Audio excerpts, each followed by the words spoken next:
everybody. Here's Teacher Clara. I've wanted to show you my growing collection of lovely letters and cards and pictures from all of you guys. I don't even have them all up because I have them up in another room, so I'll have to show them another day. But I'm very grateful, and it always makes my day to get something in the mail, so thank you very much. And I wanted to read for you guys this book called One Kitten for Kim by Adelaide Holl and illustrated by Don Madden. That's the opening picture. Kim had a cat named Geraldine and 7 kittens. One kitten was striped like a tiny tiger. One was round and soft and white as a snowball. 2 were black as a midnight sky. And 3 had black and white polka dots all over. 1, 2, 3. And this must be Geraldine. Kim thought that having 7 kittens was fun. Kim's mother and father did not agree. "There are too many cats in this house," said Kim's father one day. "You may keep Geraldine and 1 kitten, but you have to give the others away." "Yes," agreed Kim's mother.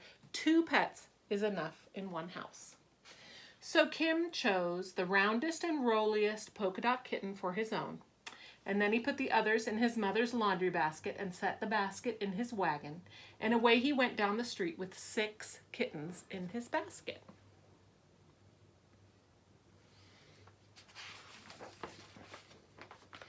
Mrs. McGinty, who lived next door, was sweeping her sidewalk. "What's in your basket, Kim?" she asked with interest. "Kittens," Kim told her. "Would you like one for a pet?" "Oh, I am rather lonely," said Mrs. McGinty, "and a kitten would keep me company. I have 2 goldfish, but goldfish are not very good company. A kitten would curl up in my lap and purr. Goldfish cannot do that." Speaking of pets, my dog is scratching at the door. Hang on. Just for that, you have to come and say hi. This is Chica. Chica, say hi. You're interrupting story time. Okay, sorry about that. Okay, so goldfish are not very good company, according to Mrs. McGinty. A kitten would curl up in my lap and purr, and goldfish cannot do that. Mrs. McGinty lifted up the snowball white kitten and stroked its silky fur. Then she said, "But what will I do with my goldfish?" "A cat might eat goldfish."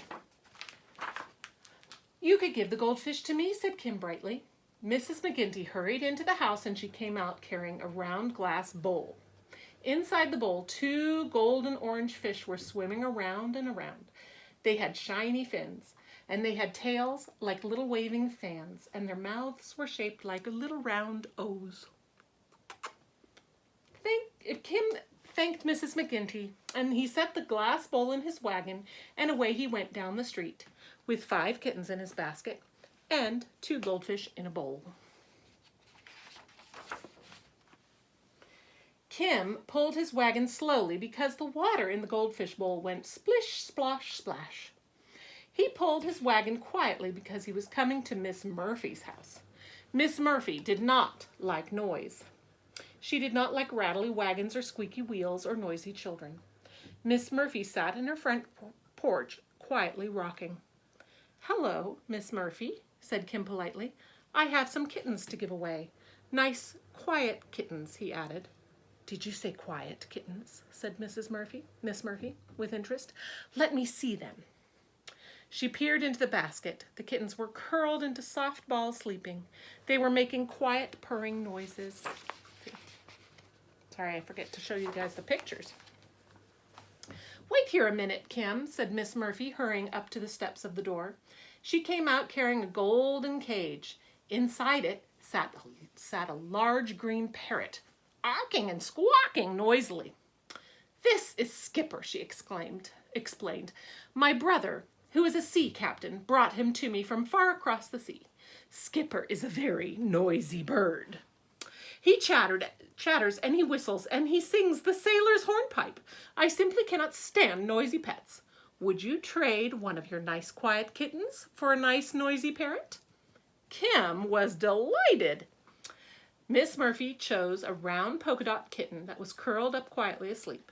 Kim took the awking, squawking parrot and set the cage carefully in the wagon.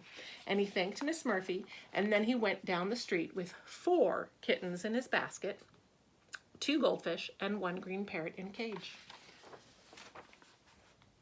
Kim turned the corner and stopped in front of Mr. Wiggins' store.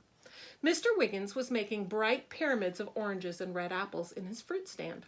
He looked a little bit cross. Cross is a way of saying cranky or angry. "What's the matter, Mr. Wiggins?" asked Kim. "It's those pesky mice," exclaimed Mr. Wiggins. "They keep nibbling my fruits and my cheeses. Look at them. They're right up there, bugging him." "What you need is a cat," said Kim. "I could give you a kitten, and it will grow up to be a cat, and the cat will chase away the mice." Mr. Wiggins smiled. "I can use 2 kittens," he said. He picked up the 2 kittens as black as midnight sky, and then he said, "Come with me, Kim. I have something to show you." In the back of the store, there was a box with 4 wiggly brown puppies inside. "Would you like to have one, Kim?" asked Mr. Wiggins. "Sure, thanks," said Kim with a wide grin. He chose the puppy with the silkiest fur and the floppiest ears and the droopiest tail. And he put the puppy in a small box and set the box in his wagon, and away he went down the street, with 2 kittens left in the basket, 2 goldfish in the bowl, 1 green parrot in a cage, and a wiggly brown puppy in a box. Imagine that. Kim turned right at the corner and stopped to watch Mr. Green, who was working on his chicken yard. Rap, rap, rap, rap, rap, went Mr. Green's hammer. "Those are nice chickens you have," said Kim with a friendly voice. Mr. Green stopped hammering and looked around. "The hens are nice," he said. "They give me fresh white eggs every day. But I'm going to have to get rid of that pesky rooster. Every morning, very early, he crows and wakes me up. Maybe we'll put him in the soup pot." "Oh, don't do that," cried Kim. "Give him to me, and I'll give you a kitten." Mr. Green looked into the basket and smiled. "That's a fine idea," he said. "My little girl has a birthday tomorrow. I bet she'd love this polka dot kitten for a birthday present." Mr. Green chased the shiny black rooster around the chicken yard until he caught him. He put the rooster into a small crate and then set the crate into Kim's wagon. My goodness.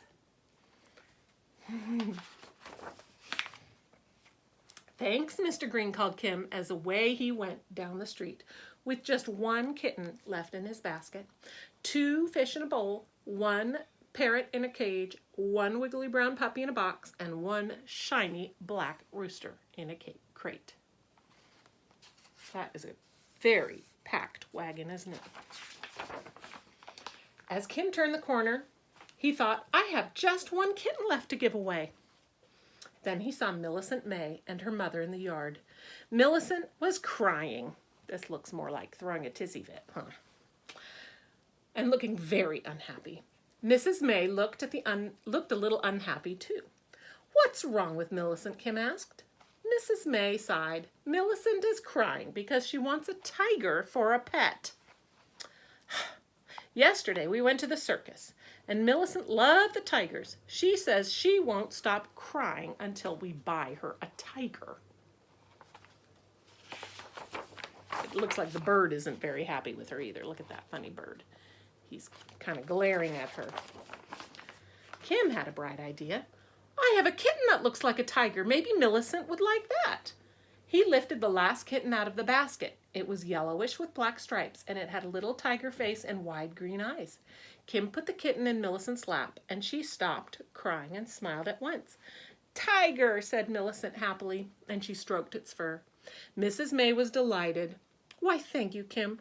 Would you like to have the little chameleon we bought for Millicent at the circus? She doesn't want it." Kim peered into the glass jar, and there was a tiny green chameleon covered with scales. It had a little pointed face and a long green tail. "Well, I've never seen a chameleon before," said Kim. "Yes, thank you. I sure would like to have it." Carefully, he set the glass jar in his wagon, and away he went toward home with an empty kitten basket. and 2 fish in a bowl, and a parrot in a cage, and a puppy in a box, and a rooster in a crate, and a chameleon in a jar. As he pulled his wagon into the front yard, Kim shouted excitedly, "Hey, Mom and Dad, I found a home for every single kitten. Aren't you glad?" He brought home all those pets. Oh dear. I hope he takes care of them. What a silly book, huh? Can you imagine coming home with that many animals? What would your mom and dad say? I don't know. But we do love our animals. Chica, come and say hello one more time. Come here. Come here. Come here. She won't come. She's not listening. Come here. She doesn't want to come. She hates the camera. All right. I'll see you guys next time. Bye.